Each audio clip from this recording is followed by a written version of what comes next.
अस्सलामुअलैकुम guys, daily kitchen routine में welcome. बारिशों का मौसम हो और हलवा ना खाएं तो ज़्यादती है ना। तो चले फिर आज बनाते हैं सूजी का हलवा।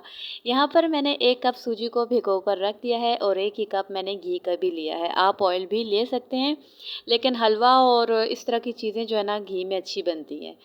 और 1 ही कप मैंने चीनी का भी ले लिया है। अगर आप मीठा थोड़ा कम पसंद करते हैं तो फिर चीनी सूजी के बराबर बिल्कुल मत लें, थोड़ी सी कम ले लें। यहाँ घी के अंदर मैंने इलायचियों को भी डाल दिया है ताकि अच्छे से इलायची की खुशबू भी घी में आ जाए। यहाँ हलवे में सबसे इम्पोर्टेंट बात ये होती है कि जैसी आपकी चीनी का कलर होगा वैसा ही आपका हलवे का कलर होगा। आपको डार्क चाहिए तो आप चीनी को थोड़ा सा डार्क कर लें, और अगर आपको हलवे का कलर हल्का सा चाहिए तो फिर आप हल्का सा कर लें। यहाँ चम्मच चलाते रहना है, वरना ये चीनी आपकी सख्त हो जाएगी और हलवे में जो है ना बिल्कुल भी एडजस्ट नहीं हो पाएगी। यहाँ पर देखें, मुझे इस तरह का कलर गोल्डन सा हलवा चाहिए तो मैंने इसको ज़्यादा डार्क नहीं किया। ये भिगो के मैंने सूजी में से एक पानी निकाल दिया और हल्का सा पानी छोड़ दिया। अब मैं जैसे ही डालूँगी ना तो ये जो चीनी है तो ये अलग और पानी अलग और घी अलग हो जाएगा। लेकिन बिल्कुल भी घबराएं मत, इसको फ्लेम को थोड़ा सा आहिस्ता करके और अच्छे से मिक्स करेंगे ना तो ये सारी चीज़ें बराबर हो जाएंगी। अब यहाँ पर आप इसको जितना भूनेंगे ना इसमें उतना ही निखार आता जाएगा। आपकी मर्ज़ी है, आपकी चॉइस है, आप इसको भून के पकाते हैं या इस तरह खाते हैं, ये बहुत लजीज है इस तरह भी। तो मैं तो ज़्यादा खैर इतना भूनती नहीं हूँ, क्योंकि उसमें बहुत मेहनत लगती है। वो किसी दिन फिर बना के आपको दिखाऊंगी कि वो किस तरह बनता है। फ़िलहाल तो फटाफट से झटपट से हलवा बन रहा है। तो देखें, वीडियो का मैंने कोई भी पार्ट स्किप नहीं किया है ताकि आपको पता चले यहाँ पर ना इसकी बुनाई हो रही है हलवे की।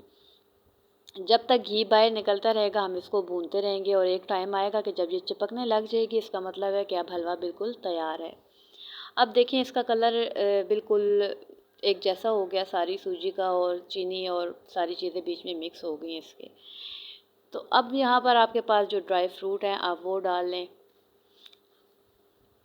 जो भी आप डालना चाहते हैं, गार्निशिंग के लिए आप डाल सकते हैं और इन्जॉय करें हलवे को।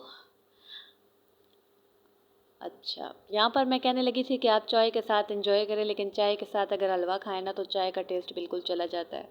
तो मैं तो आपको यही कहूँगी कि चाय के साथ मीठा कभी भी मत खाएं, चाय का मज़ा ख़राब हो जाता है। पहले मीठा खा लें या फिर पहले चाय पी लें तो फिर। यहाँ मैं इसको अच्छे से भून रही हूँ ताकि ना इसके अंदर से कच्चापन ख़त्म हो जाए। बहरहाल सूजी गीली थी ना तो फटाफट से सूजी पक जाती है। सूजी इतना टाइम नहीं लेती पकने में, गीली सूजी तो बिल्कुल टाइम नहीं लेती पकने में। तकरीबन मुझे 10 से 15 मिनट भी नहीं लगे होंगे, 10 मिनट लगे होंगे ज़्यादा से ज़्यादा इस हलवे को। और खाने में ये इतना टेस्टी हलवा है, ये बिल्कुल वैसा हलवा है जैसा आप शादियों में या देगों का हलवा खाते हैं, ये वैसा हलवा है। तो ज़रूर ट्राई कीजिएगा और मुझे साथ कमेंट करके बताइएगा कि आपको ये हलवा कैसा लगा है। तो यहाँ पर आपसे ये भी एक रिक्वेस्ट है कि अगर आप चैनल पर नए हैं तो जनाब सब्सक्राइब कर दिया करें। मुझे इंतज़ार होता है आपके सब्सक्राइब करने का, आपके लाइक करने का और कमेंट करने का। तो कैसा लगा फिर आपको हलवा? तो मिलते हैं एक नेक्स्ट रेसिपी में एक मज़ेदार सी अच्छी सी डिश के साथ। तब तक के लिए अल्लाह हाफिज़।